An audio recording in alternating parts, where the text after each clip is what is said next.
And we are live. What?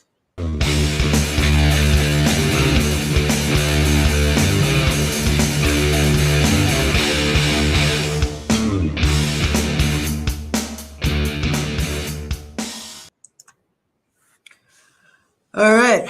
Well, welcome to episode number 2 of the After Arts live stream. I've got a variety of content for you today. I'm still working on the format, still coming up with better ways of doing things. So, here in our content flashback sequence, um, I'm going to show an old gem from 2015 where I was still reeling from the instability and hypocrisy of a toxic family. And hopefully you'll find it cathartic. It's all about the context. Hi, After Arts here. My friends who were raised properly, with fond memories of their childhoods, are shocked that I would label my mother a narcissist and have no contact with her, let alone upload a video to YouTube about it.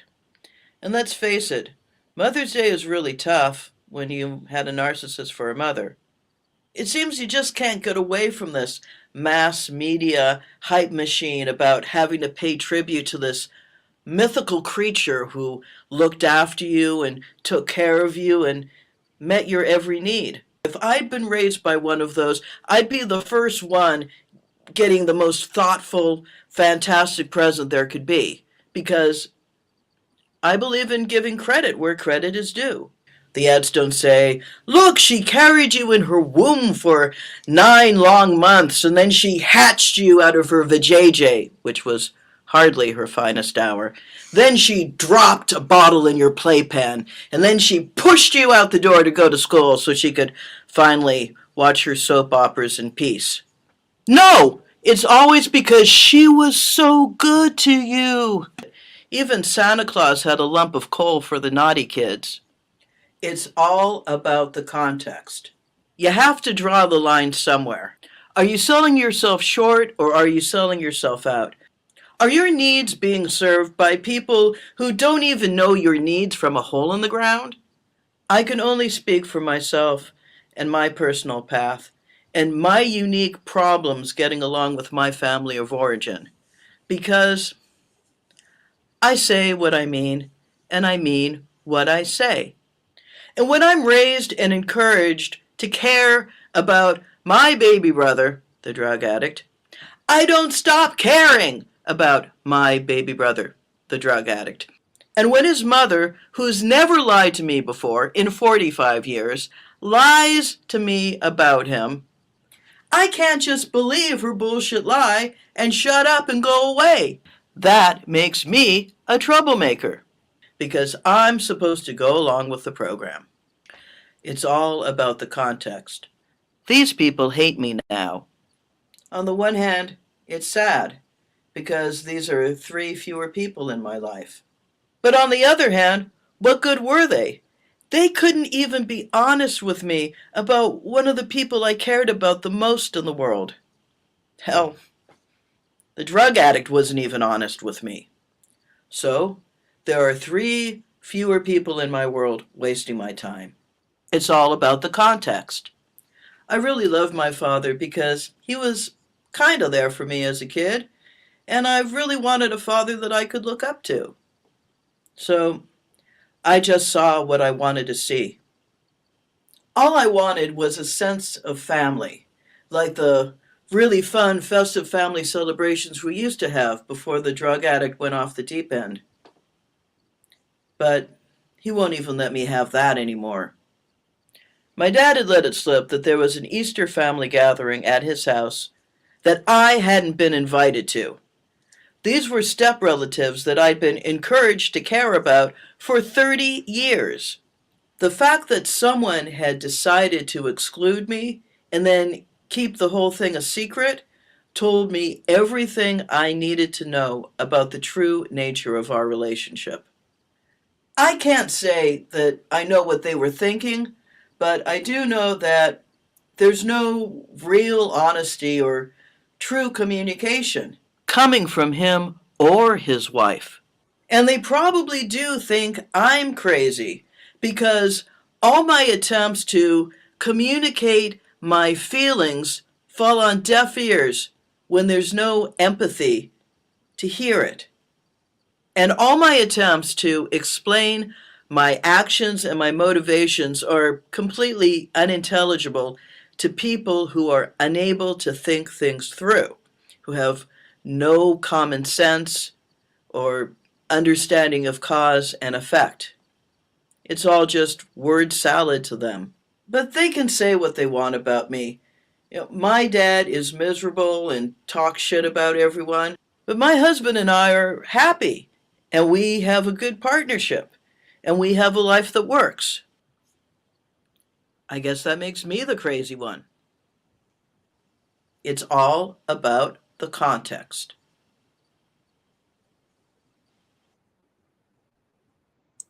Are we living in a simulation? Some philosophers have suggested that our world is in all actuality a simulation, something akin to the Matrix, and use dubious theories like the Mandela effect, don't get me started on that one, as evidence to bolster their theoretical arguments. Now, I don't see how this could be much more than a thought experiment, as in, one day they were playing a video game, considered its parallels to the real world, and in a fit of epiphany, jumped to conclusions.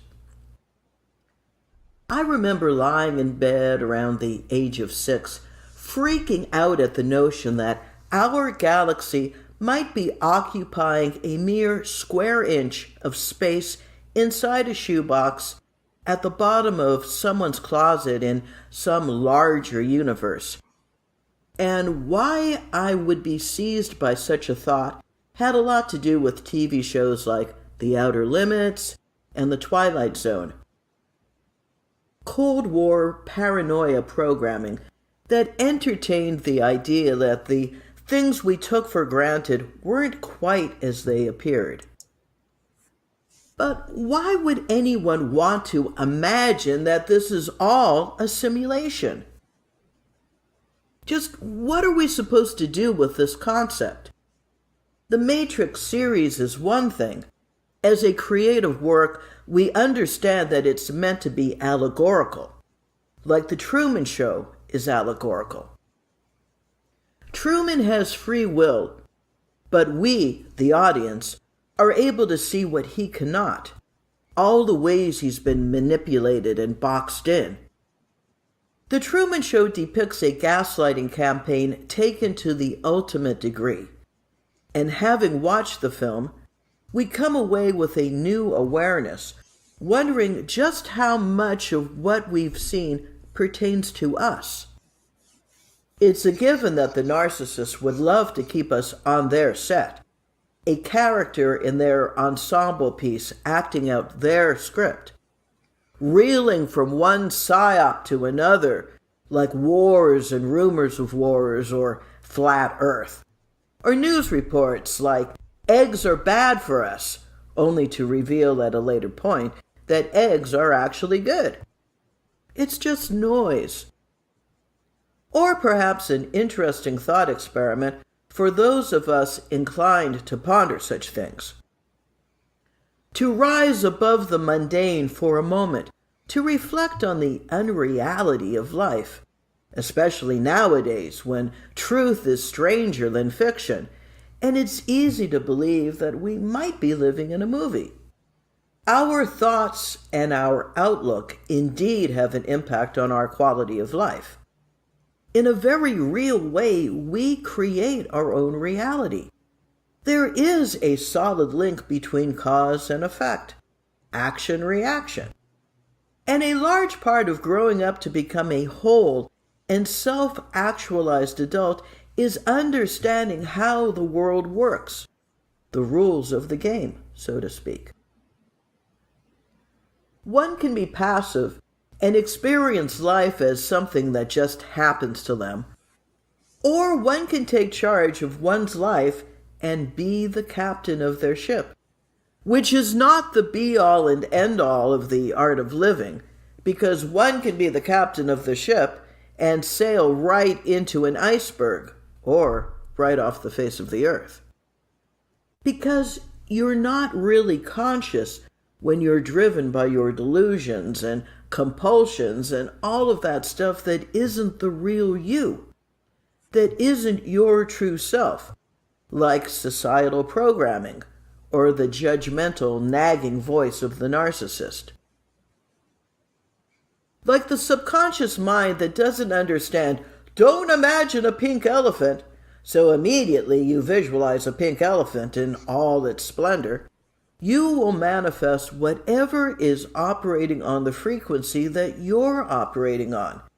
So if what you are focused on is the path of your soul, generally speaking, you should do well. Conversely, if what you are focused on takes you off of your soul's path, like a character in Dopesick who just wants their Oxycontin at any price, not so much. An example of this sort of cause and effect would be the Old Testament Hebrews, who were given a ton of rules to follow. But these weren't just silly mandates all about control. No, these were about things like diet and health and maintaining a consciousness that offered them an edge over their hostile neighboring tribes. Whenever the Hebrews obeyed the Lord's commandments, they prospered.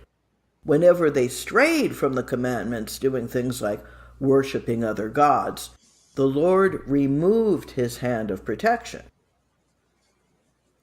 So if what we are living in is indeed a simulation, what would be the point of it all?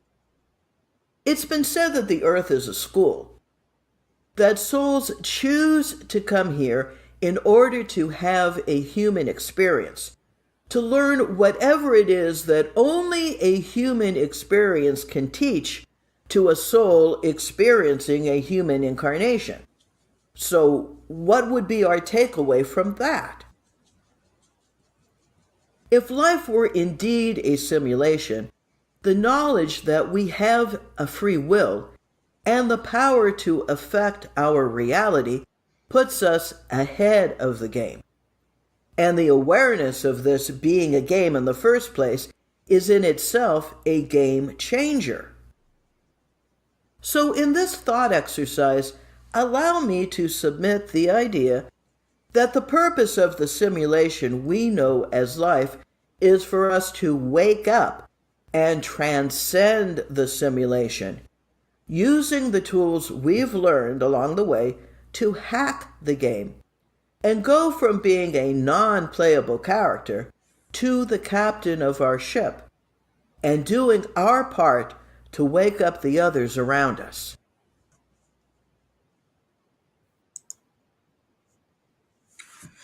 And we are back. So I invite you to support After Arts on Patreon. Even $1 a month would be amazing. And if you enjoy my content, then please like, please share, please subscribe, and please comment. I invite your feedback. Let me know what you want me to talk about. Let me know what you'd like to see. Let me know if there's an old video that you would like me to expound on or give you an update on. I'm here for you. So I'd like to leave you with a video by Mac Lane River. The song is called Hardpill, and it's about the unfortunate young people who were unable to transcend the simulation. And basically that what's going on today is so heinous that even death feels crappy about it.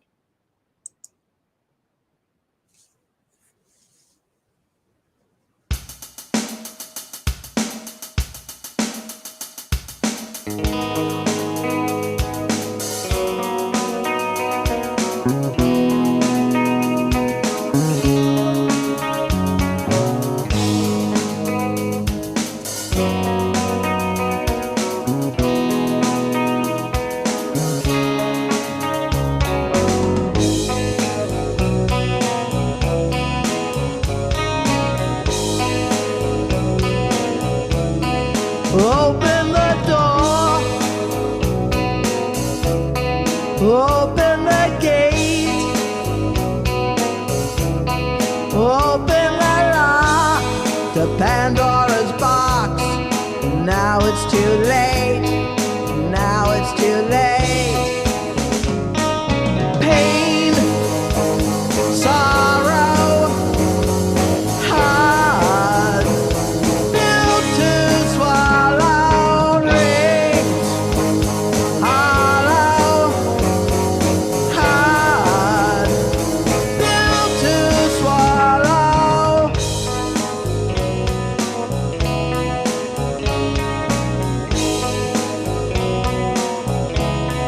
All that they talk, all they instilled, you had a choice, you had a voice. Now it's been stilled, now you've been killed. Loss, sorrow, hard, built to swallow, rings, hollow, hard, built to swallow. You never really lived. Oh no, oh no. You never really lived.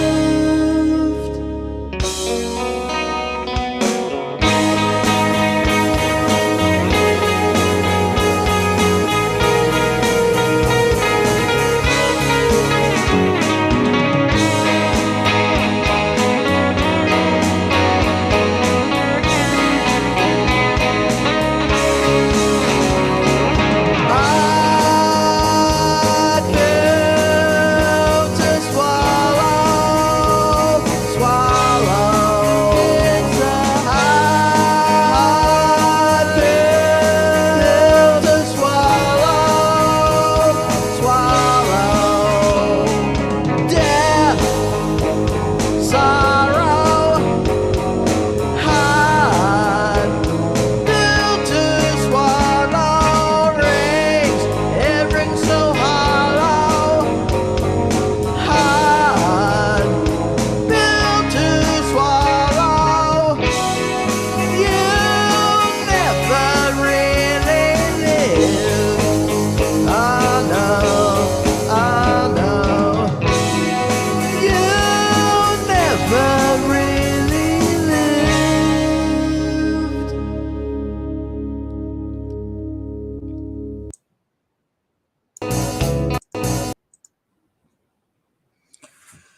Well, that was sloppy. All right. All right, that's all I have for you today. I'll see you next week or possibly sooner. All right, take care. After Arts out.